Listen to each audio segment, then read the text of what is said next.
Good evening, citizens. I'm Devoid, and today I'm joined by not only Revatheist, but also our friend and org mate Grufus. Hi, Grufus. Hello How you there. doing? So this is Redacted, a live podcast where we talk about Star Citizen and its development. Yeah. So this week, we're talking about the economy. I think we're mainly going to be focusing on the actual in-game system economy. Um, Right, exactly. so Yeah, that's our focus today. we're Uh, gonna we're gonna talk a little bit about Star Citizen's current economy, right? Where it stands right now, what we know to be Star Citizen's CIG's plan for the economy moving forward, and then I'd like to talk a little bit as we get further into this, a little bit about what I hope to see the economy turn into. Um, so the economy as it sits right now, right? Yeah, Auto controller says what economy? That's kind of where I'm at, right? Um, I feel like the economy right now, it's obviously this game is in open alpha, right? It has been for 10 years. There's people who believe it may never come out and it may not, but that has affected the day-to-day economy of the game, right? It's not a priority for them right now. It is something that's being actively worked on, and we'll talk about that. But as far as how it is right now, it's pretty unbalanced, right? So I think that anybody who's played for more than a month, right? Even some new players who hop on and mention they're new can attest to this, right? The economy is not balanced. You get in, and the ability to make money is astounding. If you know what you're doing, you can spend an hour and make enough money to purchase the most expensive item in the game, most expensive ship, right? So as far as like needing to give time to the game, put in the hours to fill out your wallet and experience the game loops, right? It's not there. yep.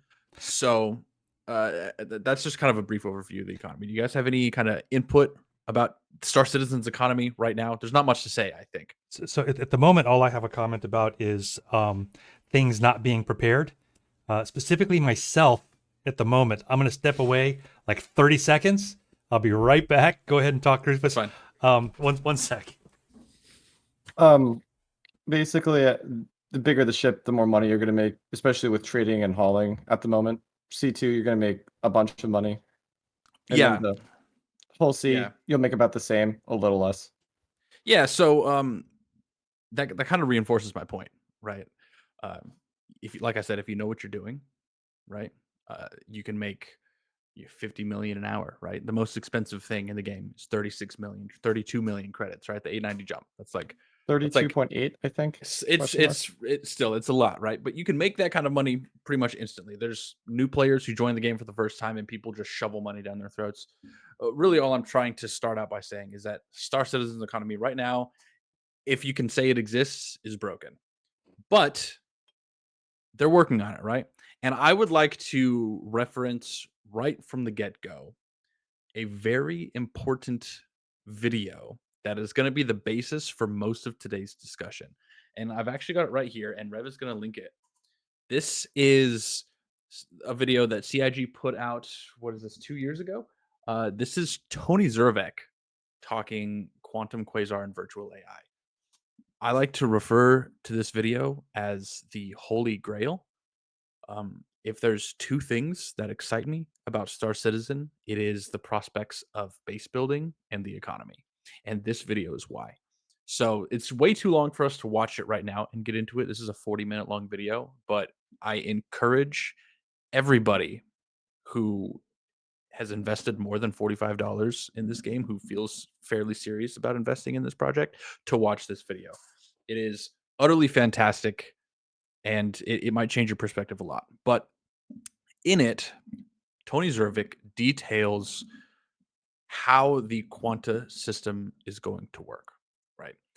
And in short, his quanta virtual AI system it talks about having a couple hundred virtual AI in a system to drive the economy. This is going to affect prices for your goods and commodities, things like ores and medical supplies and weapons and food and all of these different things, right? And it's a very robust system. And to me, it works in such a way that makes a lot of sense, right? Have you both seen this video? Um, Mm. I don't know that I've seen specifically that video. I might have. I do know that I've seen videos talking about the complex quanta system and how AI, basically AI entities, basically, like NPC players, you can't see them, like, are going to be running around, participating in the economy, causing the economy to ebb and flow, even above and beyond what the players themselves do. Mhm. And that'll drive things like resources running low, spawning missions to bring resources into various systems. The resources availability, driving like things that are made from that meat resource, the availability of those Also, things, and just like the piracy. piracy. I mean, just the whole thing, right? It's players will have an impact on the economy. AI, however, will also have an impact on the economy, but most importantly, it's not going to be static, right? It's not going to be prices at this location are always X, and the respawn rate is Y. So you just have to wait long enough, it'll be there and it'll be cheap. It's not going to be that, right? It's going Which, to clarify, is what we have now. which is what we have now. Um, yeah, so and that's what most games have, right? They have some system where there's a set amount of stuff, it's a set price, it doesn't change. Um, and Sort of on a typically respawn timer type thing. yeah, and even if there's no respawn timer, I think the vast majority of the time, if you're like bringing resources in, if you're selling stuff to that shop, it's not really going to affect the inventory on the shop. It's not really going to affect the prices, and if it does, it doesn't affect it much. Or if it does affect it much, it's something weird like I've got 5 on hand. The first two you buy your normal price. The third one you buy is going to be 50% more, right? And then all of a sudden the last one's like some ridiculous price, and it's based on inventory for that store as opposed to the commodity price for the system or in the area in the context of actual demand. But the quanta system is supposed to handle all of that, which is I think Correct. the neat part. I will Grufus, say have you seen? Go ahead. I was just going to elaborate. I know I don't talk this much normally. I will say, however, that in order for it to be fun, to be interesting, I think it will have to make swings that are probably in the realm of unnatural, because I think realistic swings will be too slow, they'll be too slight, and it won't be interesting. That's all I Yeah, had to that say makes about that. sense. No, that makes sense. We can elaborate on that here in just a couple of minutes. But I wanted to ask Grufus, have you seen this video? And if so, do you have any sort of comments or ideas about it? I have not seen the video since what What? was it? I have not seen that video since Okay. that was the sitcom 2952, right? It came out 2 years. 2951. It came out. Okay, so that It'll would be be this will be its third year out. yeah. Okay, so I haven't watched that video since probably that New Year. Okay. So it's been a while, but I 2 do years. remember the I vaguely know We'll talk about it. Do you what have it. any kind of opinions on the quanta system? Any expectations? Anything that you're excited for or not excited for? Mostly the effects that it'll have on base building whenever both are in the game, and how you can sell the stuff you mine from your base mostly, and how Okay. that'll affect trading. Yeah, base building I think is an important topic when it comes to economy, right? And you both brought it up. I think that's Drago is controller in chat, Odo controller. He also brought up base building, right? So it's important to realize that when we do talk about base building, especially in terms of the economy, this is where we start entering that sort of speculation area, right? Because they haven't exclusively said how the two are going to tie together. We have the quanta video, but it is aging, right? It's coming up on 2.5 years old now. And we know that base building is coming, and we know that we're going to be able to do things like mine and refine there, right? So it's obvious there's going to be some tie-ins there. Rev, you mentioned that players will have an impact. Let's put that into perspective, right? Just so people understand what impact means, right? You have your global economy, and for now, just to keep it simple, let's confine this to the Stanton system. Okay, you have, say, 250,000 virtual AI, individual virtual AI, that are moving commodities across the system, right? At any given time, the idea, as described in this video, is that players might affect roughly 10% of the economy. Meaning, if a huge org got together and put on this blockade where they blocked off an important station that was responsible for refining the bulk of the system's aluminum or steel or quantanium or whatever, right? Two things would happen. One, obviously it would affect the ability for that station to run itself. It'd run low on food, so prices for food would go up. It'd run low on things like medical supplies, so those would go up, right? Piracy is now a problem, so security would increase, right? And so it would just kind of affect this station quite a lot. And then it would also increase prices of the whatever materials is produced at the station elsewhere in the system, right? So if it was like a quantanium refinery and 80% of the system's quantanium was there, then prices elsewhere would go up because they have a hard time getting it, right? But the second thing that happens is that the virtual AI would naturally react to this in such a way where, oh, this is our quantanium hub right now because it works out financially. Well, suddenly it doesn't work out financially. So the virtual AI will naturally start to shift and take their quantanium to another refinery. And so that sort of supply and demand will balance out, right? To where, oh, suddenly now this station is producing, more refined quantanium. Yeah. Right. And so then, this blockade is only going to be so effective for so long because now suddenly Stanton is getting more refined quantanium because they're going to another station. Right. Yeah, but then So that still would affect the cost of the quantanium because it's having to travel farther. So that's absolutely. additional shipping costs, blah blah blah blah blah. Absolutely. But it might become available. It would cost more. Right. So Right. it's not. But yeah, there's no way it's going to to balance out to it's like there's not even there anymore. Sorry. Right. Exactly. No, you make a good point. I'm just trying to iterate here that if a great big org even blocked off a whole gate, right? Say the Stanton Pyro Gate, because we're getting that one soon. If they even blocked off that whole gate, it's not going to completely tank Star Citizen's universal economy, right? It's not quite going to work that way. It's not going to be that affected by players.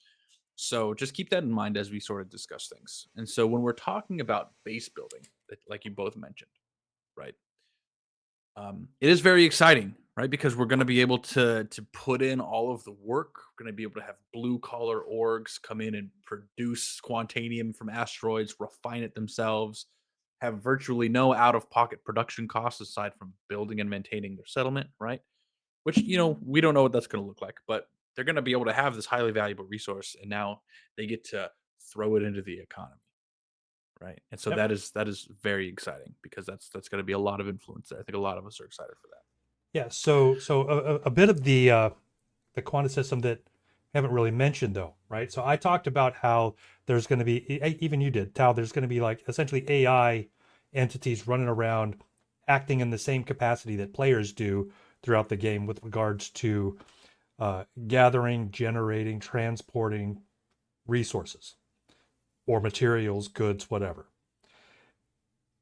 Because it's actually like an AI entity that's going around doing it, generally speaking, unless there's, it's kind of like that whole, if a tree falls in the forest and no one is there to hear it, does it make a sound kind of a thing, right? So they're going to be running around doing things. They're not going to be visual. You're not going to be able to see, you won't see them.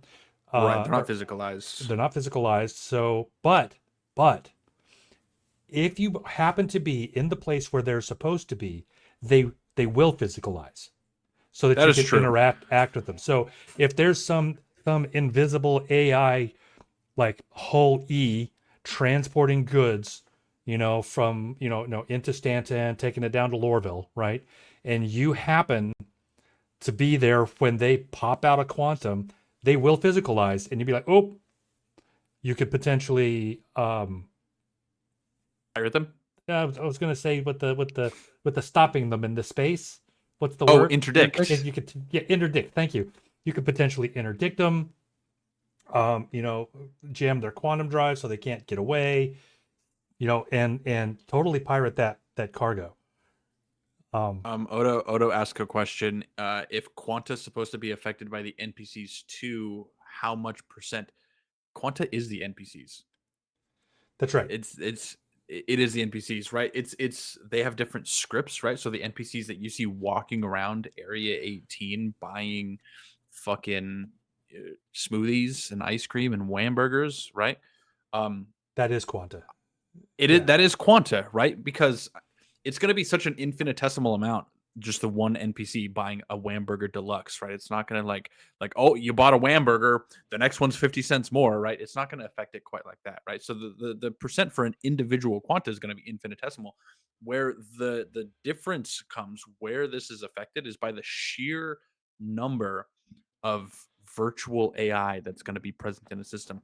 Tony Z in this video details talking about 1, 2, maybe 300,000 virtual AI in a system. Yeah, if you imagine for every one player, there's going to be essentially at least 10 to 20 NPCs also doing shit that have the same amount of influence as you do. I feel like 10 to 20 is way low. You said 10%. that's 9 and 1. So I suppose you're right. I'm just doing math here based on the numbers you gave. But you may be right. It could be remember what I just said was like about 10 to 20 NPCs doing the same things you are. That's not 10 to 20 NPCs walking around a station and never leaving. Right, you're right. Right. So that's actually going out and doing mining, going out and taking on bounties. That's going out and doing cargo runs. Yeah, no, you are exactly right. You're exactly right. Yeah, so I hope that answers your question. So going on from this, Grufus, with knowing what we know, right? Is there anything that, aside from base building, right, that you hope to see come to fruition that maybe hasn't been detailed yet by CIG? The of course the overall economy, but I'm really getting really into the whole cargo hauling of either investing my own money or just taking contracts. Okay. So like putting stuff in my merchantman or my or maybe even like a Polaris or something if it's like valuable cargo, getting people on board and making sure that's safe cargo. That cargo gets there safe, but I mean aside from base building, there's not a whole lot in the economy that I'm super invested or knowledgeable about. Okay. Rev, do you have anything else that you want to say before I bring up a really big topic? You said that we hadn't really mentioned, and yes, I don't know if this is what you're going to talk about or not. Go for it. But bring it up. Player shops. If it is, that is what I was going to bring up. 100% exactly player shops. Because here's the thing, right? I've said many times how invested I am in capital ship play.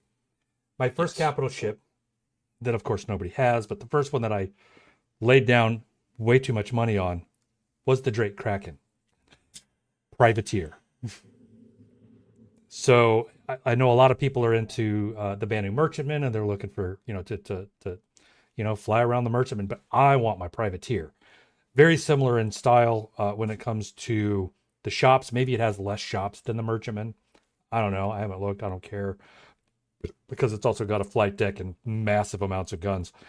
But yeah, no, so it's it's outfitted to be a flying shop. Right? It's like an all-inclusive forward operating base, and I love that. I want to blast really bad children's music and just be the space like ice cream truck for guns. I love that. I really, really love that. And quick, just to answer controller's question again, it's not going to be a flat black and white 10%. We're saying that at most, if you coordinate a huge group to try and adjust the economy globally, at the very most, you'll have a 10% influence. And But that's our understanding and expectation. correct. That is our understanding and expectation. To player shops, right? You want to be the ice cream man for guns. I really love that. Yep. So Hey, the PFC Kraken's coming around. We should let everybody know. yeah, all the neighborhood kids come running down the block and they're fucking freelancers and Cuddy Blacks. Like, Oh, what have you got they for us today? You have any railguns today? Oh, Any I'll take Thundercoats? two. You know, Exactly. I love that. I really love that. Player shops, right?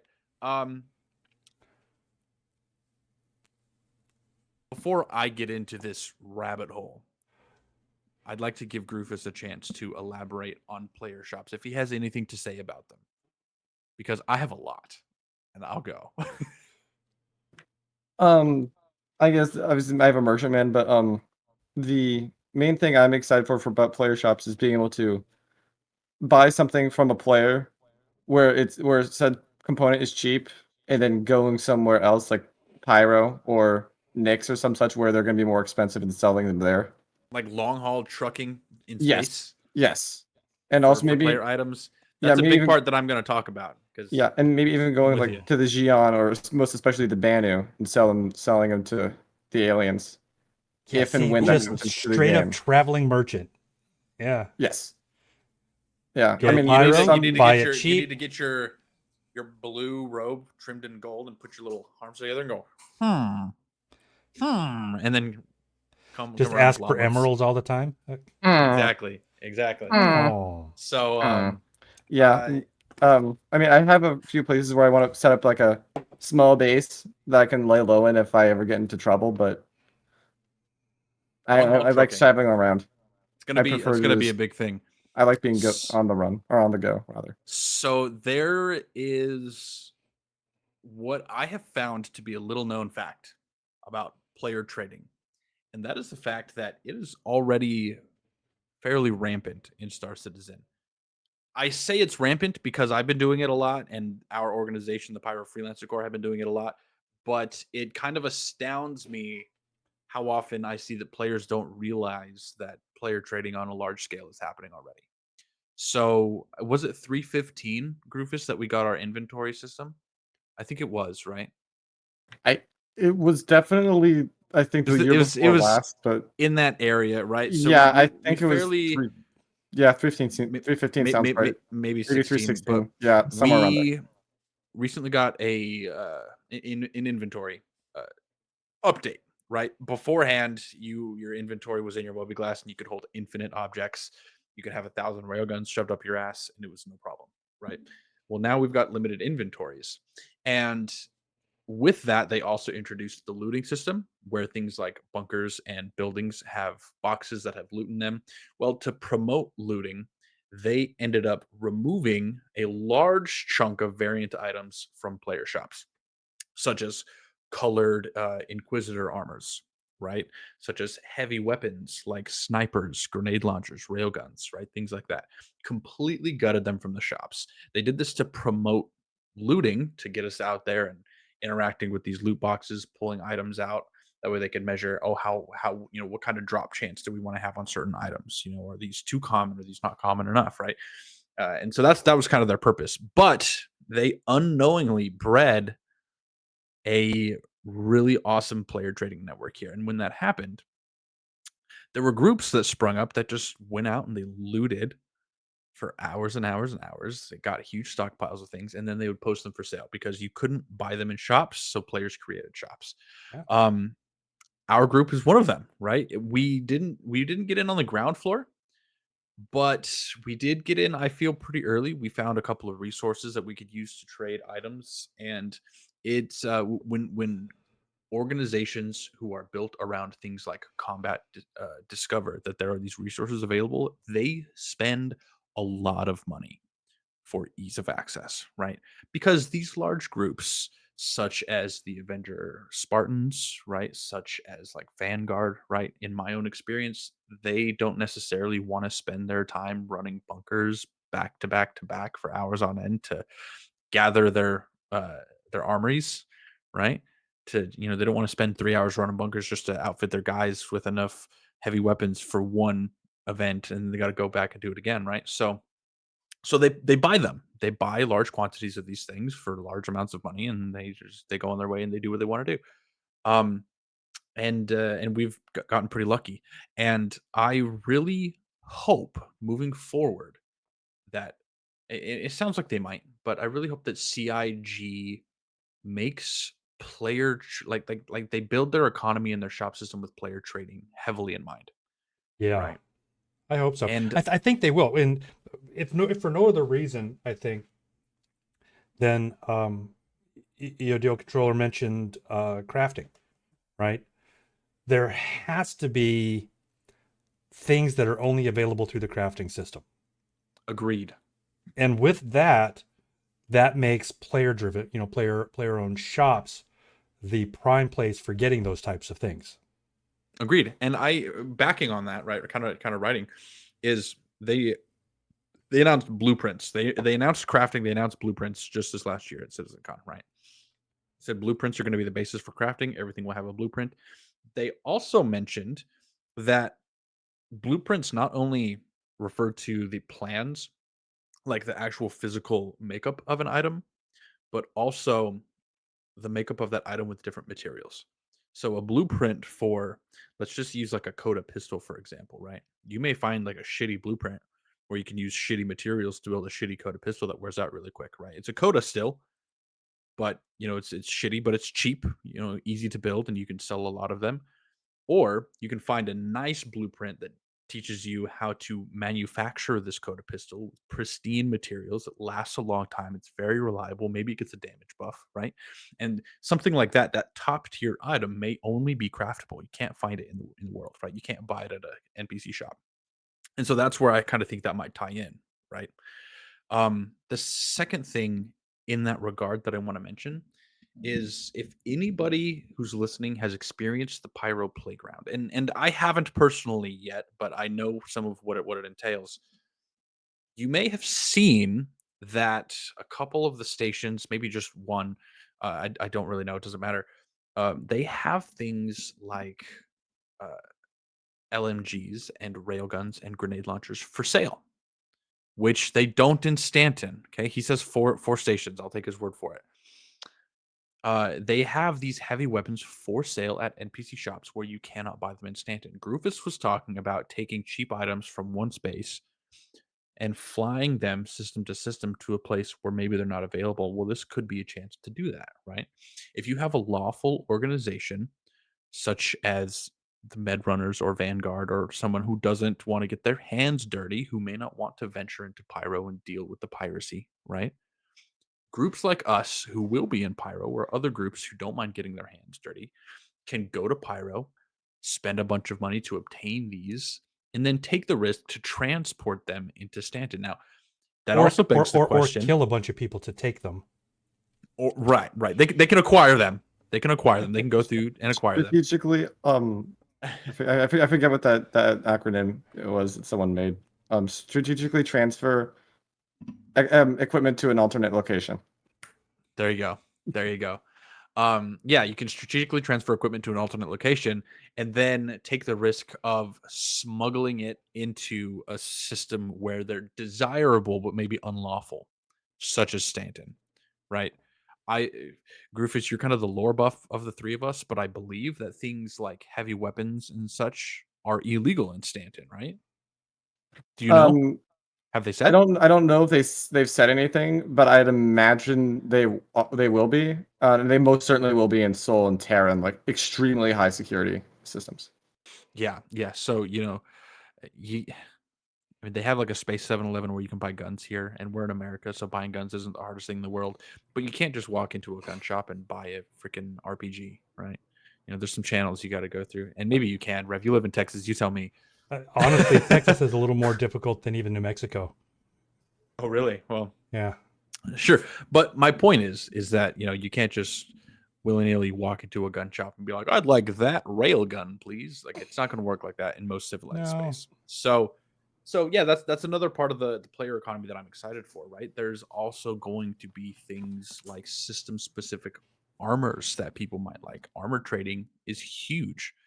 Something that's really big is people really enjoy the hard to get armors such as the Hurston and Crusader security boss armors, the Artemex for the Hurston, and then I the don't know why Borisov people set for like that Crusader. so much. It's so ugly. You know, I agree with you. I don't get the hype, because they're all branded Crusader security, Hurston security. That's a huge turnoff for me, right? If it was just like a cool shade, I could get that. Yeah. But it's branded, so I don't care for it. Well, But even other people do. yeah, even the design is weird. Yeah, and for that very reason, I'll go in there and I will stockpile the crap out of that stuff because you're right, Exactly. it's lucrative. But I mean, you don't have to get it to support the economy. Controller, you're sort of reinforcing my point though. You can buy an RPG online, but it's going to be a private party sale, right? And you have to know the channels. This is kind of the same thing that I'm talking about, right? You can buy fucking railguns in Stanton, but it's going to be a private party sale, and you got to have the right channels, right? So, but yeah, there's an RPG 7 for sale for $1,000 online, whatever. My point stands. You cannot walk down the street to a gun shop where you live and say, "Hi, I'd like an RPG, please." It just doesn't happen. So, yeah, I mean, I'm very excited to see these things kind of come together, to see player shops be the main. I would love for player shops to be the main source of buying everything. I'd love to see player shops spring up to provide medical services and supplies. I'd love to see player shops pop up to be fucking food carts and shit, because we know that that's going to be important. I'd love to see that, I wouldn't be upset to find that like the existing shops we have, right? So your Cubby Blasts, your I can never remember anything. The red one, Casabas, Center Casabas, Mass. yeah. That those well maybe not Center Mass because they're a manufacturer, right? Sure, but they have storefronts. Right, but that's not what I'm. It's fine. Carry whatever. on. Maybe I'm whatever. To have those locations at some point, or locations in the city be player owned, if you can keep the stock up, if you can maintain, if you can pay those rents, right? Are you thinking of franchising these companies? Not necessarily. As a not player necessarily. buying a location? So That we've would got be like fun. Tammany and Sons, right? I envision that's just some guy and his sons opened up a shop in Loreville. Boom, right? So we got Tammany and Sons. They've got some armor. They got some limited, they got lots of clothes. They got some limited armor, some stuff. Tammany and Sons. I'm imagining that, but a player, right? I've got enough money to pay the initial rent. I've got enough gear to stock the shop, and if I can just maintain my business over the course of however long by getting people in because I've stocked the right stuff, then I'll be able to hold on to this shop. Or if I can't, I lose my lease. Somebody else comes on. Hey, I can buy that lease, and they come in and they take the shop. That I would love to see something like that. If this were anything other than Star Citizen, I would say that you were crazy for suggesting it. But knowing what I know, right? I feel like that's plausible. So we know that Loreville was recently reworked, and a huge part of that is because their buildings were not scaled properly to suit building interiors. Now it is, right? All of the buildings are to scale, so interiors can function properly. And we know that they're going to have things like rentable hab spaces, right? And with the economy moving the way that it is, and with what we're talking about that we hope to see, it doesn't seem outlandish to me that shop space would be available to rent to do exactly that. And at that point, it's just like a real shop where you got to promote. You have to make sure that you keep your stock up. You got to get people in the door. You got to make sales. You have to have a product people are looking for, right? Rentable billboards. Give us rentable billboards. Yes, I love that. There are signs all over every fucking city. Let us put our shop logo on one. Also, at jump points, because they have a bunch of jump points as well. Yeah, wherever. Yeah. Do you guys know how abused those would be? Do you know how many people Yes. would buy billboards just to have clever ways of putting profanity or phallic images on there? Yeah, I mean, obviously, I would anything. absolutely shell out every week, every month, just to say, "Hey, have you seen my dick billboard?" Yeah, well, Totally would. yeah, sure. I mean, obviously, something like that has to be moderated, right? Anytime you start dealing with player-provided images, player-provided names, but still. This might be too many resources internally, but I could imagine where you'd have to like submit your billboard to like the billboard company, the ad company, and they have to approve it. But it's actually just CIG, like going through and approving them. Maybe they don't have the resources for that. Maybe that's too much to ask. That sounds like a lot of extra employees to add to payroll. Sounds like an intern job. It really does. It sounds really like does, an intern job where they brief the intern. Look, you need to make sure we don't get fucking sued. You screw up, you're fucking gone, and you're done in this industry, buddy. Oh man! Oh no, I let a dick pic through. You're done. Which would mean they or like an IRL company logo, like that'd be bad. Oh. But yeah, like org logos, org promotion, shop promotion. Yeah, that would be great. I'm just imagining the ways that it could get actually bad, because that's not good. There are some things that people could try to slip in that would be truly horrific. So you'd have to be super careful. Yeah, it would. There would definitely need to be a screening process for any applications, and yeah, it could get bad. So I hope maybe I'm not gonna like hedge my bets on that one at all, Rev. Yeah, but that would be cool to see. It would. That would be cool to see. I would be shocked and delighted to find that they did it, but I mean, I don't see it. That might be something where if you wanted to promote, I know that they're working to integrate like Spectrum in game. Right? Oh god, with the new Mobiglast, hopefully we might see something like that. But I could see you putting like a shop out on Spectrum, and maybe you can access that via Mobiglast, and maybe like it'll pop up if there's like an ad section. Yeah, I could see them doing something like, so for your org, people like to have the org logos and maybe a couple of images associated with their org, right? I could see them saying, "Okay, we got a bot." Yep. Oh, look at that. That's not a bot. We got a bot. Yeah, you need a bot. Yeah. All right, let's see what can we do about the bot. Can we do something about the bot? I bet I can. Oh wait. It's okay. You handle that. Gift sub. No, I don't want to do any of that. You know what I want to do? I want to ban him. You do that. Anyway. Go ahead, Grufus. I was gonna say, going back to rent for a bit, it could also be like different places that have different rent costs. So like if you want to have a shop at the spaceport, it'd be more than it'd be more than if you wanted to just get one like the Metro Center at Lorville. Yeah, and I mean that would definitely be doable, right? Because that would utilize a similar mechanic to like high sec, medium sec, no sec, right? Yeah. Oh, I wanted to finish what I was saying, right? Yeah, so please do.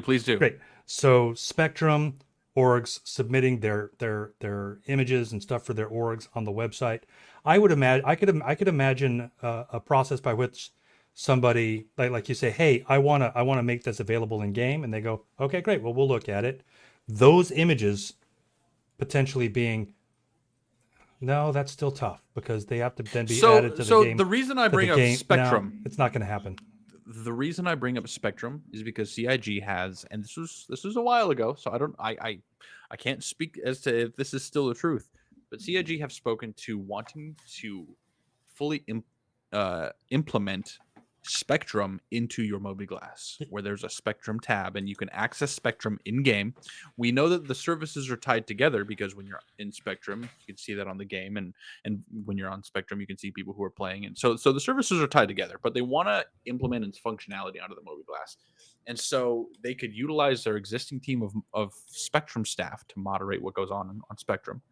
And then if you were to post up ads or org promotions or business promotions or whatever in a specified area, it doesn't seem outlandish to me that if you had, say, an ad space, right, and you posted an ad, right, like it could take images from that ad and it could put them as pop-ups, like on the side of whatever, like your comms. It'll just have a little pop-up on the side, bink, and it's just like Tammany and Sons, you know? Yeah. So here's the thing, right? As I was just saying it and describing it, I was thinking about, oh well, what would that look like for an implementation? And immediately it occurred to me that the trouble with that is getting that image to all of the players, right? So it has to happen one of a couple of ways.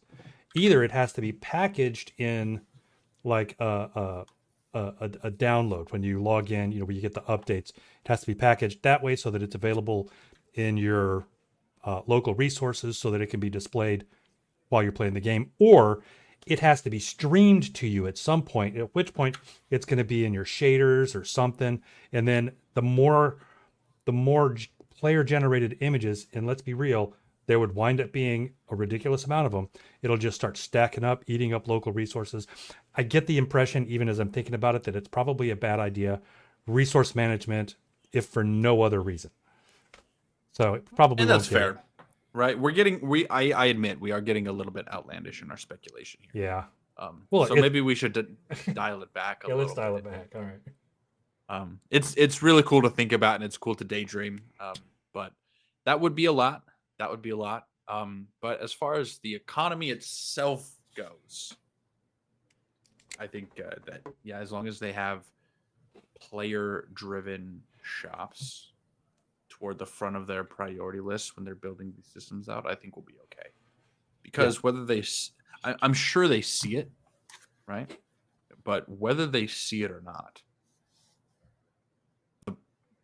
the potential for player trading to bring meaningful gameplay is huge. Yeah. So here's something to more speculation. This sounds more realistic. So Sure. I'm gonna take a step into Minecraft for just a moment, whereby you can find some location, you can find resources, there are ways for you to build these systems that spawn resources in like just keep creating gold for a period of time, for example. Also, Sure. Other games in the past, for example, Star Wars Galaxies, right, where they had like some resource management stuff where you could like put like a gas miner and it would just generate gas, and you would wind up just stockpiling stuff. So I'm curious if they will build the resource gathering and management and crafting stuff in such a way that you could link them. So I've got, for example, some kind of a pump jack that's pumping up some liquid resource from the ground. We know that that's used to make plastic, or maybe it's used for process into fuel or something, right? So that we can then take that, pipe it directly to a refining system, possibly then ship it off over into a manufacturing facility where we've got blueprints set up, and then it automatically generates those objects. You see what I'm saying? I'm curious. You're talking about automation. I am talking about automation, but it would obviously be expensive, and it would take up space, and so there would be resource management even with that. But I'm curious if that's on the radar.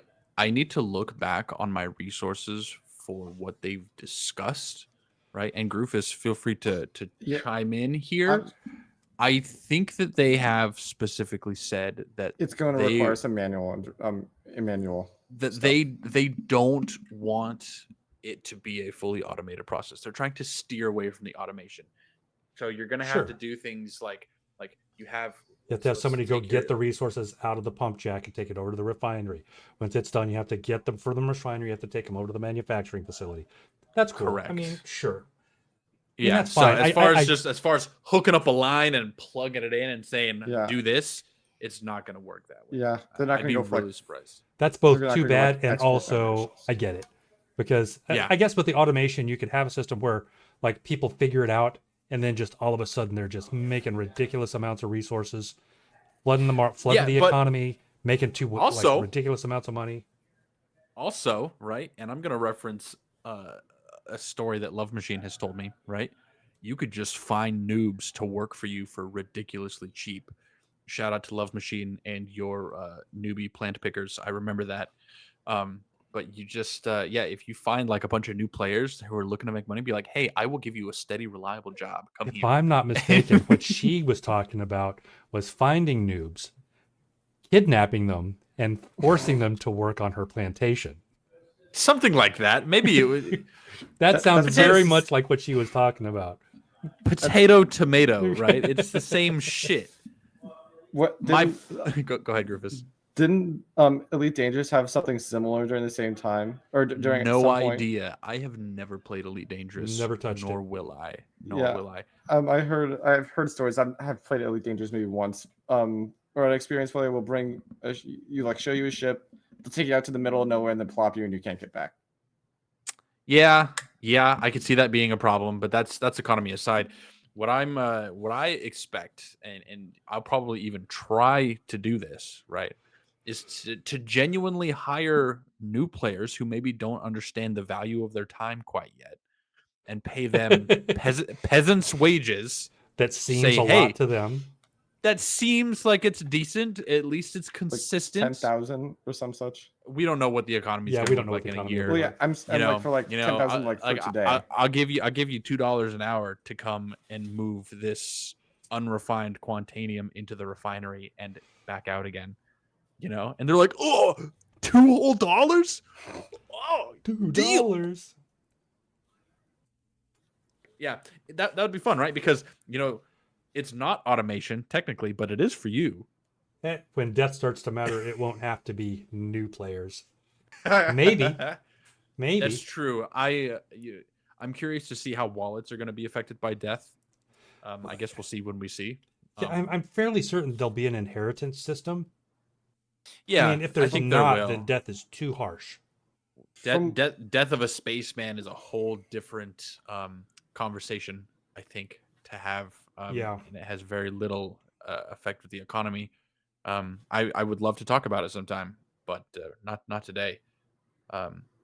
Anyway, yeah, I'm just very excited for players to have such an influence, right? Cool. So with the crafting system, with Quanta, with all of these economy pieces, shops, etc., that brings into question like things like storage and physical. We're getting back into like physicalized cargo and such, right?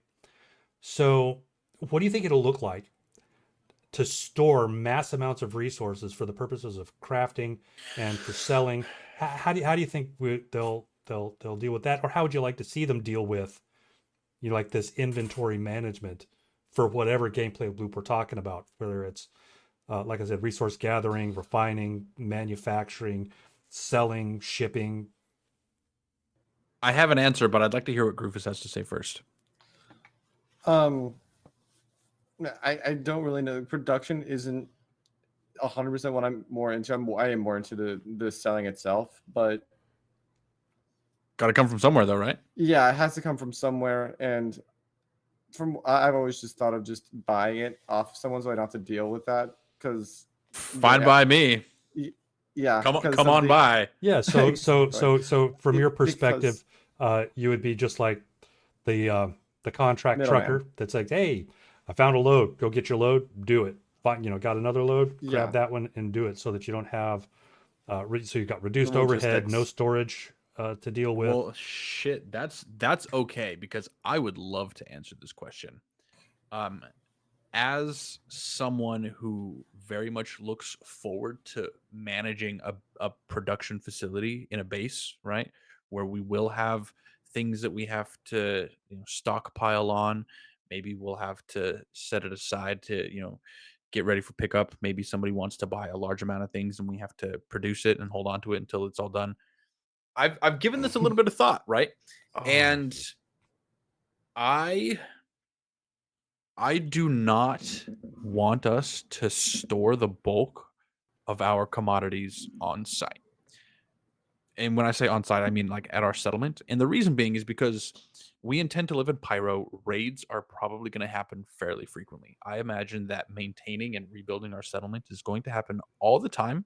And I've just accepted that. It hasn't even happened yet. I have no idea how it's going to work. I'm just accepting that it's going to be a long-term situation. We're always going to be fixing something. So I intend to build an off-site secret warehouse where only a few people know where it's at. And if we get a guy who comes in and is like, hey, we need you to move X amount of cargo to Y system, they could say, okay, great, I'll be there tomorrow. They show up. Well, we get, one of our $2 an hour fucking noob interns to come by, and pick up a load from our warehouse and bring it in and load it up and take it from there, right? So as far as storing things, I absolutely believe and hope that we'll be able to build specific storage facilities, warehouses, climate controlled things for like food and medical supplies. I definitely feel like it's gonna be a thing. And to add to that, CAG has gone kind of back and forth on whether or not they're going to allow stations, but having one in the middle of space would also probably make it even more safe, since it would be in the middle of deep space. Yeah, offsite, it could be anywhere, right? As long as it's not in the middle of the settlement. Because if we get bombed and we lose, 100,000 tons of quantanium, we're fucked. So here's my thought. Sure. Space is 3-dimensional in Star Citizen, right? It's not flat. I imagine that we could very easily come up with a way to have something that is in such a strange location, far enough away from anything, that the odds of anybody stumbling upon it is effectively zero, right? Where we could have something like a large capital ship just hanging out, where we could store things, right? So like Pyro 1. You talk about that. I'm gonna make just a quick tangent. I don't want to talk about this too much, but you say keeping a capital ship there. Maybe we can't, because maybe we'll have ships with long range scanners that'll pick up on that and be like, oh, what is this little ping? Go and figure it out. That may be, but a ship that's powered down with no energy signature, right? Yeah, fair. Because nobody's living on that it. Point, I suppose. Right? Yeah. No, it becomes a rock at that point. And I'm talking millions of miles off of the main plane. We'll have to see. You know what I'm saying? I'm saying let's point straight the fuck up, and let's quantum for about 20 minutes, 30 minutes, and stop. Oh fuck. Okay. Let's drop a fucking pointer there that a couple of people know about, and let's go back. That's where our ship is. I like that idea. That's definitely more out of the way than I was thinking. I'm talking fucking out of the way. You're not going to stumble on this thing. So like on the completely outside of the system. Yeah, like the system's kind of flat this way. You got your planets fucking up here, like fucking way the hell up here, or way the fuck down there. Off of the main plane of the solar system. So like how the wicked disaster missions pop up, but more extreme. Yeah, I don't know how they show up, but I'm definitely thinking maybe more extreme. They can be, they can go 20 million above the 20 million kilometers above the plane. Really? The game. Yeah. So then like that. Yeah. Something and then like so I wanted to mention something else, right? Because I've been sitting here thinking about because I brought up crafting, right? And then this idea of storing stuff. And then one way to keep from having to store stuff is contract production runs. Yeah. Right? So, hey, you have a blueprint that you want made. I've got a ton of resources and a manufacturing facility. You want 100 items for your blueprint? Great. I can make you those 100 items from your blueprint. Right? We give you the 100 items. We give you your blueprint back. Boom. Contract manufacturing. That sounds really cool. That does sound really cool. And I'm curious if that's something that'll find its way into the verse. That sounds like something that even if CIG doesn't build mechanics for it, that sounds like something that's easy enough to get away with that players will in one way or another. If they build the system right, then it becomes feasible. It's possible for them to build the system in such a way as to prevent it, but if they don't intentionally prevent it, then I see it's very possible. Just as kind of a last thing, we're speaking of players coming up with these sort of contracts on their own, whether CIG provides the mechanics or not. I'm sharing my screen one more time. This is an example that I have of players going above and beyond past what CIG has given us actual mechanics to do and building out their own digital marketplace where they can buy, sell, and trade gear, exactly like I was describing before: snipers, big guns, armors. Right. This is SC Market, a group called Empyrean Shores. Their leader Thalamant has built out his own SC org trade tools sort of website, and this is part of it that a mutual friend has built, and he's put a lot of effort into it. He continues to put a lot of effort into it, and this is a fantastic tool. So just to kind of wrap this up, if you are interested in helping to perpetuate the player economy and get into player trading yourself, I highly advise going to SC Market, and I'll kind of come out of full screen here so you can see it's a sc-market.space right there at the very top, and we'll put a link to it in the Twitch chat right now. We'll also put a link to it in the YouTube video. This is a great resource, and this is a fantastic way to get involved in player trading. And we think it's a lot of fun. We've spent a lot of time just building this out. The very first month that we got involved with this, we got sc-market.space. Okay. Let me fix that. The very first month that we went in and we started player trading, we made collectively 250 million credits. Now that doesn't seem like a whole lot right now with ERTs and cargo being absolutely bonkers, but in 316, 317, that was considerable, right? He says, here's a question: will we have a real-time updating commodity site like Elite Dangerous does? That depends on the API that CIG offers. I believe that regardless of the API, there are here, I'm going to go to one more site that I wasn't prepared to show you. This is Seastone, Cornerstone. Cornerstone is a whole nother organization, and one guy there, his name is Meepowski. He put together this website. They all work together, but I think Meep pretty much manages this. They are diligent about tracking things like commodity pricing, best trade routes. They do things like planet surveys where you can just see all the different locations. If you want to get to like caves that are unmarked, they teach you how to get there. They're super diligent about keeping all of that stuff up to date. And I think that regardless of API, I can almost guarantee that there's going to be a dude from Cornerstone doing at least daily updates on this. This is a fantastic site, and if you're ever looking to look at anything as far as commodity pricing, trade routes, planetary survey stuff, you should absolutely check this out. Cornerstone will absolutely be up to date on that, API or not, whether it's automatic or manual. I feel like they're going to do it because they're on top of it.